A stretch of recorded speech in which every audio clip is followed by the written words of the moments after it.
You should think about it too." "Oh, he'd just love that. You know how he feels about people quitting." Corin grinned. "By then he'll have enough other problems," he said. "He won't give the likes of me and thee a second thought." 1. The rain had cleared just after 9 and left a clear sky that, further inland, would have presaged frost. Now, closing in on midnight, and beneath a coal-black night, bright with frozen stars, Mac stood on the narrow strip of beach and thought about the boy he had left that afternoon. He had taken George up to Hill House just before tea-time. Rain beat down so hard against the windscreen he almost missed the turn into the narrow winding drive. They had joked about the name, Hill House, the way it sounded like something out of a bad horror film, but Mac knew that for George this wasn't really such a good joke. "I felt like I was abandoning him," he said. "I wanted to turn the car around and bring him back here." "You did what you had to do." The elderly woman standing beside him shifted her sensibly shod feet against the shingle. "George knows he has to have a proper place to live. For now, at least." She jabbed hard against the shingle with a walking stick Mac knew she didn't really need, and, one-handed, turned up the collar on her old waxed coat. "She's as upset as I am," Mac thought. They had both become very fond of George, and both felt responsible for him, Rina because she had been there when Edward Parker, George's violent father, had fallen from the cliff at Marlborough Head. Mac's feeling of inadequacy was a little more difficult to define. George's mother had killed herself in Mac's flat, in a place where she was supposed to have been safe.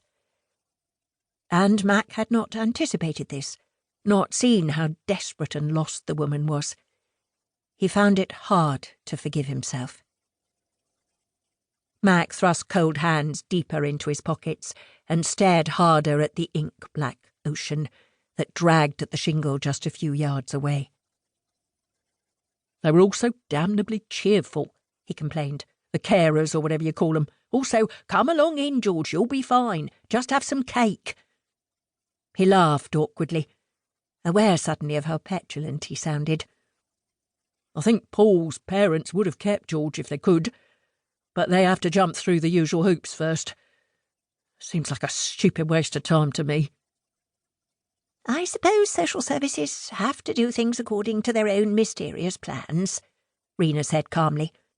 "They can hardly hand a child over to just anyone, and to them Paul's family are just that, an unknown quantity. And he could hardly have moved in with you now, could he?" She patted Mac's arm. Her bright red woolen gloves greyed out against the bleak, stark black of the night sky. "He'll be all right," she said. "The boy has survived much worse things than over-cheerfulness and the offer of cake." Mac knew he was meant to laugh, but somehow it wouldn't come. "Anyway," she continued, "he has friends who will look out for him. I'd even go as far as to call us family, of sorts."